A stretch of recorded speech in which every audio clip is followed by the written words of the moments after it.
le président de la République en fonction introduit un projet de loi portant révision de la Constitution qui prévoit la création d'un poste de vice-président de la République. Celui-ci ne sera pas élu, mais nommé par lui, quand il le voudra bien.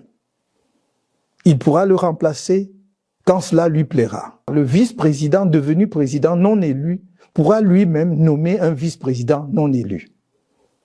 C'est le sens du projet de révision constitutionnelle du 2 avril 2026. Ce n'est pas une régression, c'est un naufrage constitutionnel et politique.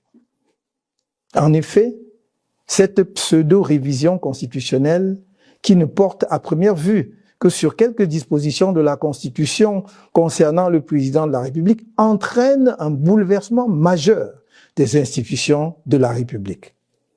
À travers la transmission du pouvoir de gré à gré, le président en fonction installe une monarchie républicaine d'assises constitutionnelles à la dynastie héréditaire ou népotiste.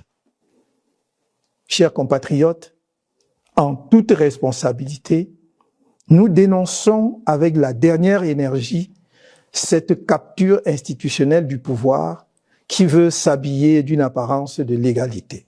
Dans sa déclaration, l'opposant camerounais a également fustigé les manœuvres antidémocratiques du régime de Yaoundé consistant à proroger le mandat des députés et des conseillers municipaux en violation flagrante du cadre légal. Le seul but poursuivi par le régime RDPC demeure la conservation du pouvoir à vie et à tous les prix.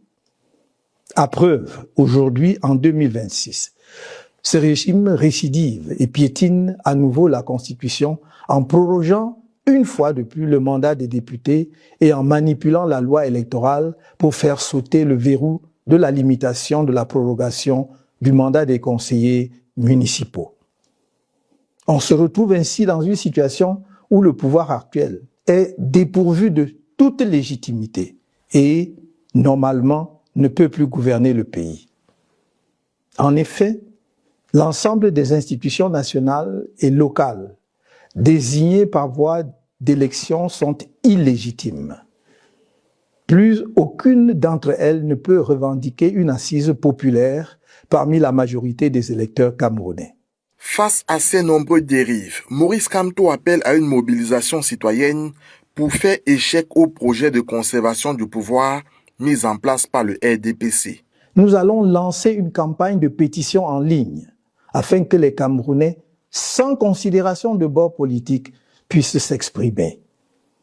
Le peuple souverain doit rester confiant et fort et décider en définitive qui est le vrai président de la République du Cameroun. Qui sont les vrais députés de la nation?